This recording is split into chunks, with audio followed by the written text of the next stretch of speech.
Hey, what is up, everyone? So, something you might have heard of is all this controversy around Microsoft increasing the price of Xbox Game Pass Ultimate by 50%. A 50% increase is beyond what anyone was expecting for this. But when I heard this story, to me it just came off as being one part of a bigger problem with Microsoft and it becoming too greedy or maybe expecting too much of its gaming division. So as many of you that have been watching the channel before know, I mostly cover Sea of Thieves on this channel, so I have a kind of a close-up look at least how Microsoft treats one of their game studios. I might not be, super focused on all of their game studios, but I do, play some of their other games. But Sea of Thieves is definitely the one I spend the most time with. And we're gonna get to how I think this also is affecting Sea of Thieves. But first, let's talk about the initial controversy that started off this video and what's got everyone up a buzz right now. So on October 1st, just a couple days ago, Microsoft announced a 50% price increase for Xbox Game Pass Ultimate, and that's changing it from $20 a month to now $30 a month. And this is a huge increase, and it also hasn't been that long since the last big increase that they had. Already at that $20 a month price point, I already thought that it was costed too much to be part of this. But I was somewhat lucky in the sense that since I mostly play on PC, I was getting to avoid having to have a main reason to get Xbox Game Pass Ultimate. Really, the main reason that you need Xbox Game Pass Ultimate is if you play on an Xbox console and you want to have online multiplayer, plus all the perks that come with having Game Pass. They have different levels of Game Pass, but the lowest tier just basically gets you online with a handful of games, and then you go have like multiple tiers in between that. But on the PC side, I actually was a little bit more fond of what they had for there, which is PC Game Pass. Now, PC Game Pass basically did not include a lot of the perks that you get with Ultimate. So right now they're adding Fortnite Crew as a perk for the Ultimate tier of Xbox Game Pass, but you got basically all the games and the day one releases on PC. So that was actually a nice service for only $12 a month. Still a little bit too pricey for my liking. I'm someone that really only plays a handful of games for years upon years. I mean, I've been playing Fortnite and Sea of Thieves a majority of the time since around 2017, 2018. So when I do play other games, it's really maybe like one or two other games per year. I'm not really playing a lot of games to justify buying any level of Game Pass. But I do feel like $12 a month was a pretty competitive price for the PC market there. However, with the increase that we just saw with Ultimate, we also saw one of like the rare increases for PC Game Pass, which has kind of stayed quiet during all of these price increases that we've seen for Game Pass in the past. Now the new price is $16.50 a month, so that's about a 40% increase. I think both of these are just outrageous prices for either of these services. Yes, you do get day one games, and sometimes that is really a nice benefit. Like I think Silk Song was day one on there, and I know that was a game that everyone was really excited for. There's other games that obviously get day one that would, be nice to have Game Pass for, and you could at least just try it out. I remember last year I got Game Pass for a month so that I could play the new Indiana Jones game. And for me, that was worth it because I got to try the game out and I got to decide whether or not I wanted to save my money or spend my money on buying the rest of the game and just getting rid of Game Pass. And that's really what I view Game Pass as. Some people, sing its praises and talk about how great it is and how they save a lot of money with it. Those type of people, I think, are people that play a lot of games per month and per year. For someone like me, there's really maybe like one main game that I might be looking forward to per year. So for me, it just didn't really ever make sense to buy Game Pass. But taking a step back, this is just the latest example of how Microsoft is really trying to squeeze as much revenue as they can out of their gaming division. And in some ways, it makes sense from a corporate side. If you think about it, they just spent all this money because, the leaders at Xbox said, hey, we should go and buy Activision. Their stock price is low. We can basically go in and get a pretty nice bargain. And it probably was still a good deal even to this day. But it was an expensive deal. No matter how you slice it, even though they did probably get a good discount on it, it was still expensive for them to get. You also add in Bethesda. I think those two purchases alone really made Microsoft have to take their gaming division a lot more seriously because now they've invested so much more money than they had previously. When they bought studios like Rare or Mojang, those are kind of just drops in the bucket for a company like Microsoft that just has so much money behind them. So from Microsoft's perspective, they could kind of just let the gaming division do whatever they want. It kind of helps their PR side because really at the time, if you think about during like the Xbox 360 generation and around those times, Microsoft wasn't the most popular of companies in terms of public sentiment. But the gaming division and Xbox kind of helped give them a little bit better public reception to some people. So in some ways, just for even the PR benefit, Xbox was a good investment for them. And when they were doing those smaller investments, they were actually making their money back. Xbox 360 generation did great. The Xbox One generation is where everything started falling apart. And I think the story is well known. I don't really need to go back and explain what happened during the Xbox One generation, but as a response to all of the problems that they had with that generation, and PlayStation really taking a huge swath of their market share, Xbox had to change up their strategy. So they introduced Game Pass. They started doing day one releases for games on Game Pass. I believe, if I remember correctly, Sea of Thieves was actually the first game to release day one on Game Pass. And it was a huge deal back then that Sea of Thieves was going to be this day one release on there.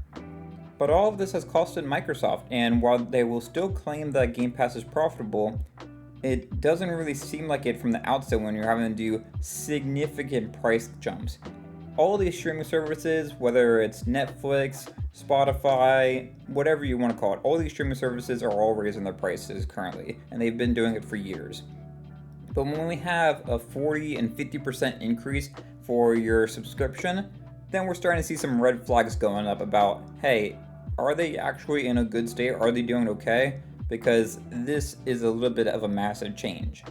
So I mentioned before that this was just part of Microsoft having more expectations on revenue from their gaming division. I think you also see the change in strategy with the exclusive content. Now, I'm someone that's a little bit more favorable to the idea of just getting rid of exclusives. However, everyone could have told you that that was just short-term benefit and it would hurt them in the long run. Now they're making a play for cloud gaming and PC gaming and having like their new handheld, which is basically a handheld PC but with an Xbox skin over it. And from the outset, it basically looks like they're just sacrificing their long-term prospects of the Xbox console in favor of short-term revenue. And why do I say this? I think there's a world where you could have exclusive content that was once console exclusives go to other competitor platforms, but still retain value and have some exclusives for your platform. For example, prior to all this, we've seen Minecraft be basically on every console that's ever come out since it first released. Microsoft has been very willing to put any Minecraft related game on all of their competitor platforms, and that seemed to work out fine. It didn't really devalue the Xbox console or your reason to get it. Where the issue becomes is when we start seeing basically every game from Xbox coming out going almost directly to PlayStation, which is their main competitor. The Switch, Nintendo Switch, that's a little bit less of an issue. Most people aren't choosing between getting an Xbox, PlayStation, and Switch. It's usually they're choosing between an Xbox or PlayStation because the Switch is just such a different type of machine. It's kind of like having someone say, are you choosing between a Switch and a PC? Those are completely different hardwares. They both play games, but they're basically completely different from each other. But what we've been seeing from them is stuff like Indiana Jones, which they paid extra when they first purchased Bethesda. They paid Disney extra money so that they could make it an exclusive for their console, and then they ended up just releasing it on PlayStation like 6 months after. Why did they pay extra for it? Well, it's clear that they changed strategy because of the Activision deal. Now, they tried to claim that an Activision deal was not going to result in price hikes or, degradation in quality of the services or anything like that. It said everything was going to be great, and we all knew that was false. There was no way that we were going to get Call of Duty and other stuff being added to Game Pass and not have a price increase. Even if you don't care for any of the Activision games, like myself, I have no interest in playing Call of Duty or any of Activision's games. So now we're in a situation where Microsoft's making tons of money from putting their games on PlayStation because, the PlayStation audience, they see these games, they're good games, like Forza, Sea of Thieves, all these games are being added there, and they're being top charters over there. And Microsoft is making a lot of money in the short term from it. But what you see now is that people are looking at it and saying, hey, if all the Xbox games are going on to PlayStation, and PlayStation games are not going to Xbox, then I should just buy a PlayStation console.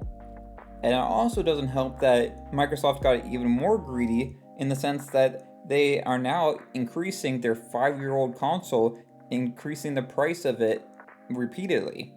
Now, I don't even remember the price now. I think it's like close to 800 bucks. Might be around 600, but they've heavily increased the price of the Xbox console. So even if you were an Xbox loyalist and you really love their consoles and you really love their controllers, which I'm someone that really loves their controllers, even if you wanted to invest in the Xbox brand, they're making it more and more hard to really try to be a fan and really try to keep supporting them because they're heavily increasing the price of Game Pass, which, keep in mind, you essentially need to have Game Pass if you're on an Xbox console because it comes with the online multiplayer.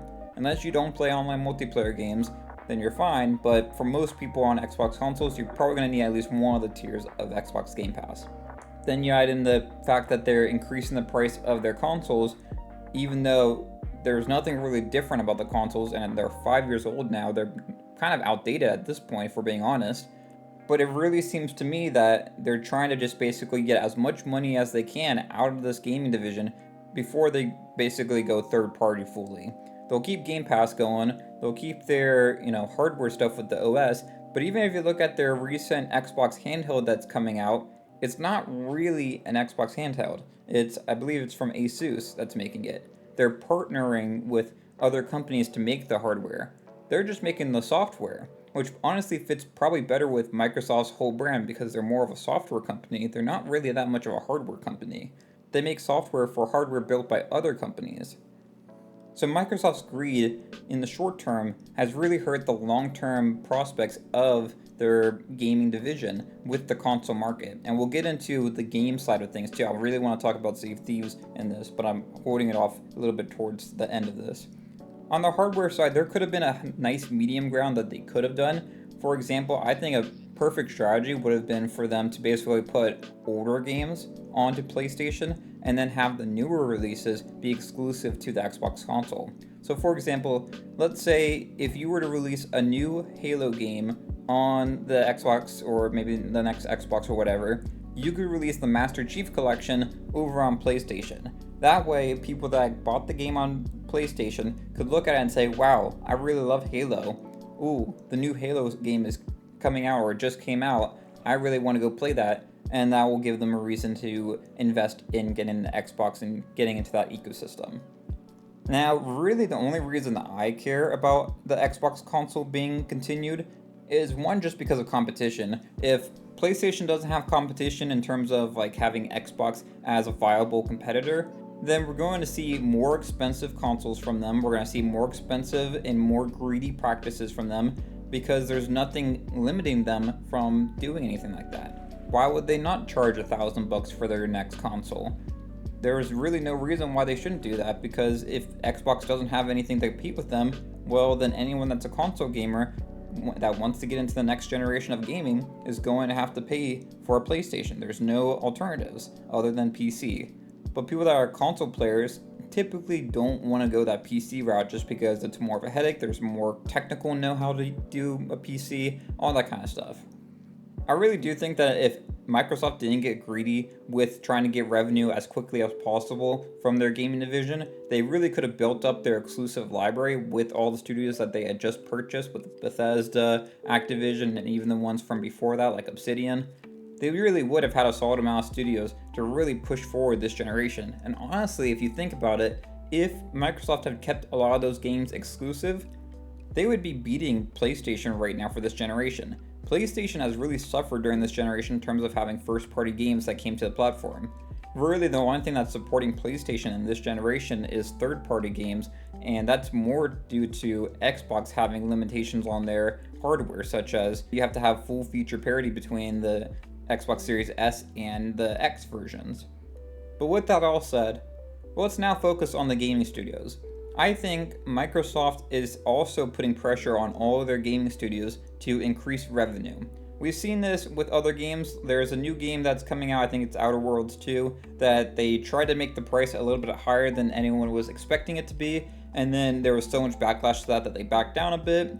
I also think you can see cutting costs with stuff like Halo Infinite, where, co-op was something that was promised, and everyone really wanted that, and then they just kind of cut that out because honestly, people are still going to buy the game, but be upset that co-op's not there, but it's not going to be a limiting factor.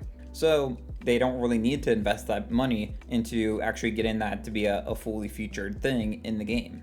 Really, one of the areas where I think has been hit the worst with this, and just this is my bias because I'm most familiar with it, is Sea of Thieves. Sea of Thieves is probably, right now, Microsoft's most successful live service game that's currently running. Unless you want to count Minecraft, which Minecraft I feel like is a little bit of a different thing. Minecraft definitely is their most successful live service game if you consider it that, but I kind of view it as a little bit of a separate thing to live service games in the traditional sense. Sea of Thieves is much more similar to other live service games like what we see with, like, say, Helldivers 2 or Fortnite. But with Sea of Thieves, if we just look at, say, the second half of 2025, what are we noticing? We're seeing a decrease in content added to the game. At the same time, we're seeing a heavier focus on monetizing the game and any aspect that they can. I can promise you there is no one in the Sea of Thieves community that was asking for pirate profiles to be added. Pirate profiles, if you're not familiar with Sea of Thieves and you haven't heard me talk about it before, are essentially a thing that allows you to pay to have extra profiles in the game. Now, for most games, if you looked at basically any single player game, honestly, that's just a standard feature. You're allowed to have multiple profiles to have, different stages of the game if you wanted to, say, go replay back from the very beginning of your journey. With Sea of Thieves, though, they're going to charge you for every single one of those save files. In all honesty, though, this is the dumbest feature that they could have ever spent time developing. And they put it in insiders. Everyone gave them backlash when they announced it. Everyone said, don't do this. This is a terrible idea. No one wants you to spend time developing this. Everyone's mad at you right now because you're not developing actual new content. You're just reskinning old content. And we see why there's a lack of content in the game is because they're trying to quickly increase revenue of Sea of Thieves to the detriment of the game and the game's health. What else have we seen recently from Sea of Thieves? And this is just in the last half of 2025. So pirate profiles were introduced about 2 months ago. And recently we were about to get the new spatial audio update, which is also going to be another premium edition, which you can pay extra for. And then at the end of this year, beginning of next year, we're supposed to have custom servers, which are not even going to be a one-time purchase, it's going to be a subscription cost. Now, when they first announced custom servers, I actually defended that. I do feel like that's okay to be a subscription cost. However, they're probably going to jack up the price to something that's unreasonable, and we're probably going to see a continuing of these premium features being added to the game that for most games would just be, core additions, such as additional profiles and audio updates. I think one of the biggest things for me this week is taking my focus away from Sea of Thieves specifically and just being mad at Sea of Thieves for really what I would think is hurting the game's future, and you're seeing a lot of Sea of Thieves creators abandoning the game right now, focusing on other games. I myself am having to look at maybe potentials for either looking at other games to discuss or maybe like incorporating like Xbox News, kind of like what this video is. But it's not just Sea of Thieves. I think it's Microsoft that's really putting the pressure down from the top to say basically increase revenue at all costs. They basically want quick, low effort development that will result in a lot of money. Now, before, everyone was fine with having cosmetics added for microtransactions. I know some people don't like it, but I think for the most part, a lot of people understand that if you're going to have a live service game that keeps getting updated many years after it first releases, you need some kind of revenue stream to be able to keep that going. And cosmetic-based microtransactions have seemed to be a good standard to go by. Overall, I just kind of wanted to talk about some of the stuff with Microsoft that I've been noticing with the company. I really think it's sad. I don't want to see the Xbox brand die, especially with the console market. I think it's important for competition, but honestly, selfishly, I really only care about the Xbox controller because I think by far it's the best controller ever designed. I hate the PlayStation controller. I hate the Nintendo Switch controller. I think Xbox perfected the perfect controller design. There's definitely things that they could upgrade with it, but by far the Elite controller that I have, I've been using it. I bought like 3 or 4 of them at this point. But my worry is if Microsoft keeps hurting their brand, at a certain point we're not going to see any new hardware from them. Maybe they'll still sell Xbox controllers, maybe it will still be profitable for them to continue doing that, But overall, I think we're just going to start seeing them changing and having a focus to Game Pass on the cloud or on PC, in addition to just selling games as a third party. I really think that's where Xbox is heading, just due to everything that they've been doing. I think, especially with Game Pass Ultimate being increased by 50%, I have to imagine that people that own an Xbox console have to really be considering to themselves, how long will I keep supporting this? At a certain point, even if you don't jump to PlayStation, why do you want to keep staying on that console? If you're someone like me that plays Sea of Thieves, why are you spending, I think it's still $10 a month at least for the lowest tier of Game Pass to be able to have online multiplayer? Why are you going to pay $120 a year just to have the privilege of accessing your games that are multiplayer games? For me, it is not worth it to pay $120 a year for me to keep playing Sea of Thieves on an Xbox console. That's why I'm on a PC. On a PC, I have not had to pay for online multiplayer ever in the last decade since I switched to playing on PC primarily. Overall, to kind of wrap up this video, I really think Microsoft has done a lot of damage to their gaming division, and honestly, part of me has a little bit more sympathy for, say, Rare, who I've been a bit more harsh to, and I think a lot of people have been harsh to them for what they've been delivering to the game, because I feel like a lot of this is out of their hands. A lot of this is coming from the top that's saying to increase revenue. Is there better ways that they could have increased revenue? Probably. I think some of this decision that they're making is still stupid, and I think not having their game actually have new engaging content is a huge problem and short-sighted. But I have a little bit more sympathy for them. I'd love to hear y'all's thoughts in the comments below. What do you think about this topic? I kind of just am rambling for this video, to be honest. There's no script behind any of this. So thank you to those of you that bared with me through the whole thing. Let me know in the comments below, do you think Microsoft has placed too high of expectations on the gaming division, or do you think all these different events are unrelated to each other? I'd love to hear y'all's thoughts in the comments below, but if you enjoyed this video, it'd be great if you like and subscribed. And definitely check out that video reviewing the spatial audio upgrade for Sea of Thieves, because that pretty much ties into this video, and I'll leave that linked here. That's it for the day. Thanks for watching, and I'll see y'all next time. Bye, y'all.